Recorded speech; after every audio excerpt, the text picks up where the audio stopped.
Bergland im Süden will unsere kleine Französisch-Reihe für Fortgeschrittene vermitteln. Die Cevennen gelten als einsam, wild und eigenartig. Sie sind ein Paradies für Fotografen und Künstler, abseits der großen Städte, aber doch nicht unerreichbar.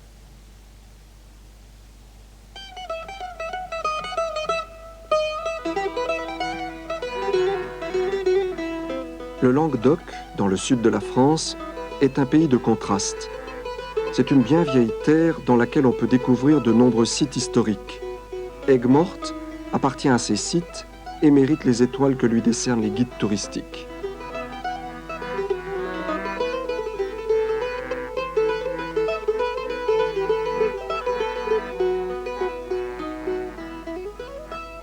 Nîmes, comme les autres grandes cités aux grandes voies de passage, attire les voyageurs et les touristes.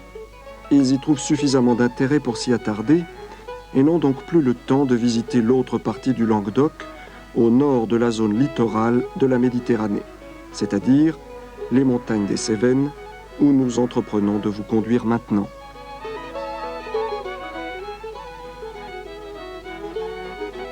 Anduze, quelques kilomètres au nord de Nîmes, est la porte des Cévennes et marque bien la transition entre les hautes et les basses Cévennes. La pittoresque petite ville est bâtie dans un vallon dont l'aspect verdoyant contraste avec l'aridité des montagnes.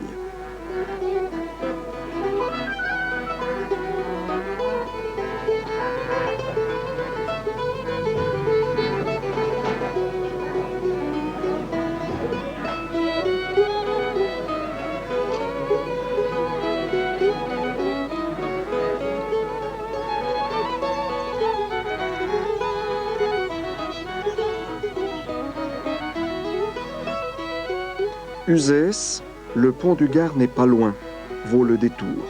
Sa cité, bien conservée et restaurée, a un charme extraordinaire.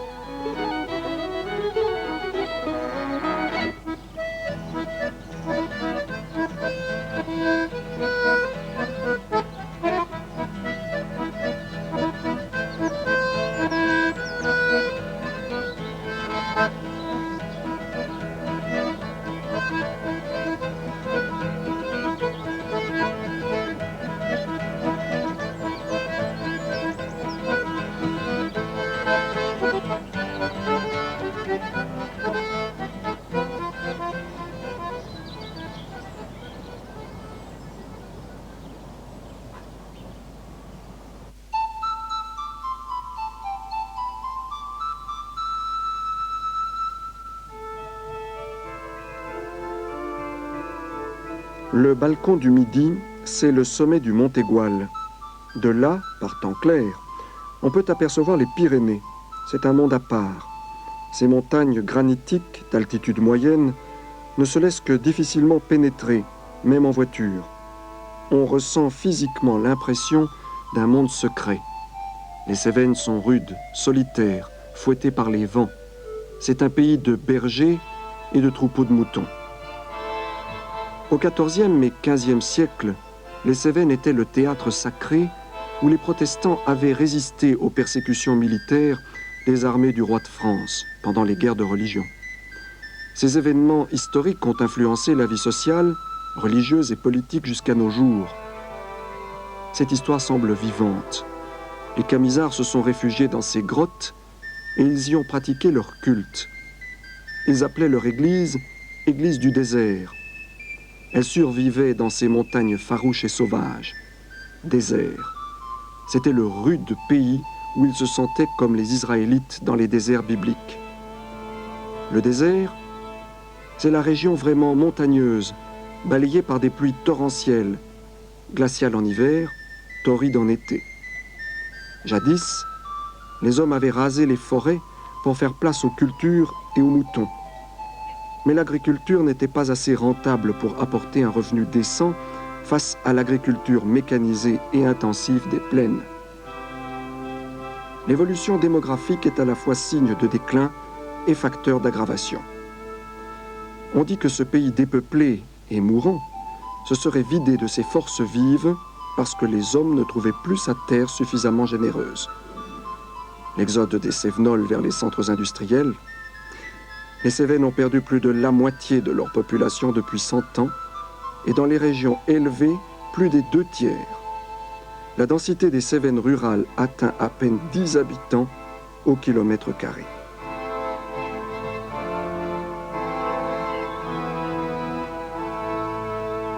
La population qui reste est vieillie.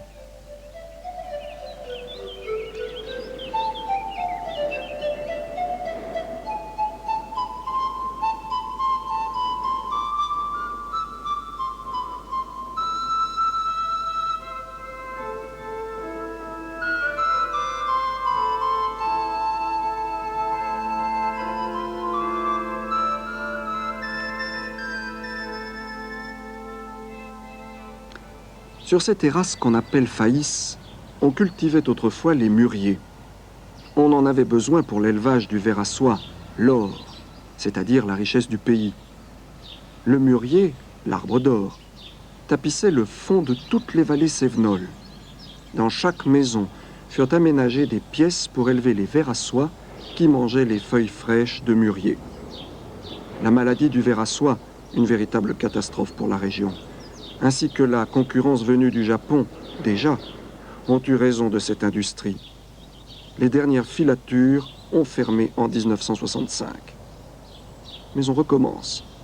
Nous avons trouvé une entreprise près d'Anduze où les vers à soie ont fait à nouveau leur apparition.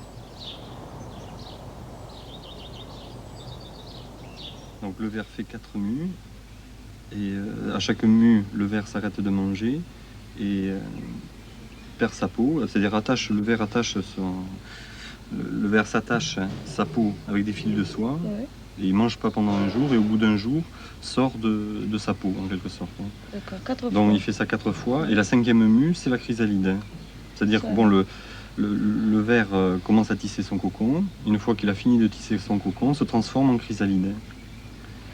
Alors ça, c'est l'état du ver quand il est dans le cocon. Une fois qu'il a fini de tisser son cocon. Oui. Alors, donc le ver reste une semaine à l'état de chrysalide, telles qu'elles sont là, les 4. Oui. Et au bout d'une semaine, le ver va sortir de son cocon. Comme ça, bon, il humidifie la soie et sort, perce la soie. Écarte les fibres, hein, il ne les coupe pas. Hein. Donc c'est le papillon plutôt. Hein. Oui, c'est le papillon. Une fois là, il y a la chrysalide et après il y a le papillon qui sort. Bon, tel que là, bon, ouais. Le papillon sortir du cocon. On coupe le cocon pour faciliter d'une part faciliter la sortie du papillon, lui éviter cet effort, et d'autre part, bon, sélectionner les chrysalides. Parce que dès la chrysalide, on peut sélectionner les mâles et les femelles. Et les mettre ensemble. C'est toujours pareil, bon, la femelle est plus grosse, la chrysalide femelle est plus grosse. Vous ne faites pas le grainage? Alors, on ne fait pas le grainage parce que bon, sur ces graines, bon, il y en a qui ne sont pas fécondées, d'une part. D'autre part, c'est au niveau du grainage surtout qu'on sélectionne bon, les graines sensibles aux maladies, les vers sensibles aux maladies. L'étouffoir, bon, c'est une grande armoire où passe de l'air chaud dedans. L'air est aux environs de 70 degrés. L'étouffoir sert à tuer la chrysalide et déshydrater le cocon. De telle manière, déshydrater la chrysalide, de telle manière qu'on puisse conserver le cocon pendant 1 à 3, 4 ans. Donc la première partie, c'est le battage. Donc les cocons arrivent à la batteuse où ils sont brossés par des pailles de riz pour amorcer le fil. C'est un peu comme une pelote de laine qu'on cherche le bout. On prend le fil du dessus et à force de tirer, on arrivera à trouver le bout. C'est ce qu'on fait au battage. Une fois que les cocons sont battus, donc, ils arrivent à la bassine proprement dite avec les cocons et leur fil attaché à part. Dans la bassine, les cocons seront filés, bon, ça va de 8 à 24 cocons filés en même temps. Et c'est, mettons 10 cocons, ces 10 cocons seront filés en même temps et feront un seul fil. Bon, automatiquement, si un cocon est fini de dévider, bon, il est évacué derrière la machine. Si le fil casse, il est remis en circuit et repasse dans le battage et ainsi de suite. On tire son fil et son fil est pris avec les autres et ainsi de suite.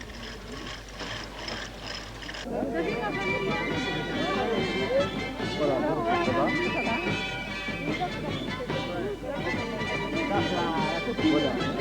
Jour de fête à Générargues, non loin d'Anduze.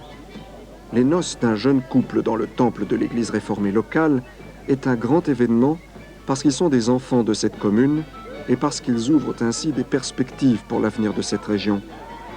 Cela montre la détermination de vouloir suivre la tradition familiale, tradition si importante parce que les Cévenols représentent une minorité dans une France catholique. On est donc très fiers de voir la tradition revivre, la tradition vivante.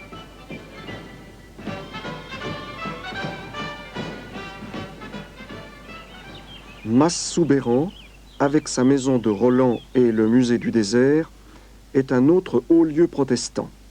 On y montre la grande aventure de la résistance religieuse, dont la guerre des Camisards a été l'un des épisodes les plus fameux. On y montre comment les pasteurs et les prédicants protestants furent exilés, persécutés, condamnés et envoyés aux galères, les femmes emprisonnées. La résistance, depuis, a profondément marqué la région et toute la France. Les Cévennes, ce sont les Camisards, les condamnés. Ce n'est qu'en 1789 que la Révolution française a établi la liberté de religion. Toute la mentalité cévenole est imprégnée par ce passé.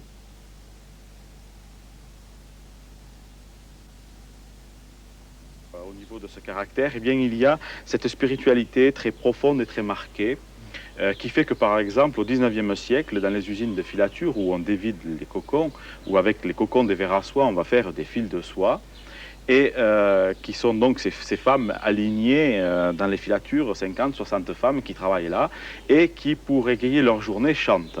Et qu'est-ce qu'elles vont chanter? Eh bien, ce sont des psaumes. Elles vont chanter des cantiques et des psaumes parce que, pour elles, c'est l'expression de leur foi, et aussi certainement parce que la Réforme a minimisé toute la culture populaire orale qu'il pouvait y avoir. Elle ne l'a pas annulée, elle l'a modifiée, elle en a modifié ses structures, et donc ces femmes chantent le psaume. Il y a aussi quelque chose qui, je crois, est très très important dans ce pays par rapport à d'autres régions catholiques rurales qui nous entourent. C'est la pratique de la parole, c'est la pratique de la Bible, ce culte familial, cette réunion que l'on fait le soir à la veillée au coin du feu, où bien sûr, comme dans d'autres régions, on va parler de la pluie, du beau temps, on va parler de si les cultures se portent bien, on va parler des événements nationaux, mais aussi on va terminer la soirée en ouvrant le Saint-Livre, en lisant un passage, en le commentant et en chantant un psaume et en faisant la prière. Je crois que ça aussi, ça a marqué la vie familiale, ça a soudé la famille. Il existe cependant un courant de migration en sens inverse qui apporte quelques ressources. Les retraités, tous ceux qui retournent au pays avec une aisance financière. Et n'oublions pas les artistes, les artisans, les touristes qui sont partout en été. Mais parmi ces nouveaux arrivants, certains n'ont aucune attache ni professionnelle ni familiale avec la région. Plus de la moitié des touristes sont d'origine cévenole. Ils reviennent de Paris, du Nord, des centres industriels pour rentrer au pays, pour retrouver leurs racines. Passer les vacances au pays, c'est bien le moins qu'ils puissent faire. En tout cas, c'est ce qu'ils pensent. Mais pourquoi ?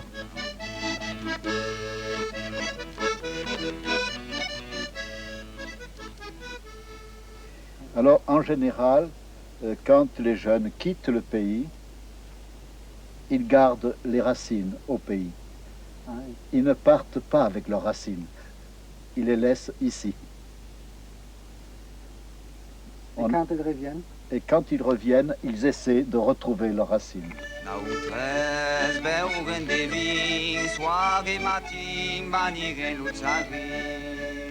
Dacă o bomba n'entrempare la sopa, dacă o bombi n'embeu en cau peguto avant, vou punta, las quatre sazum per vous amuser.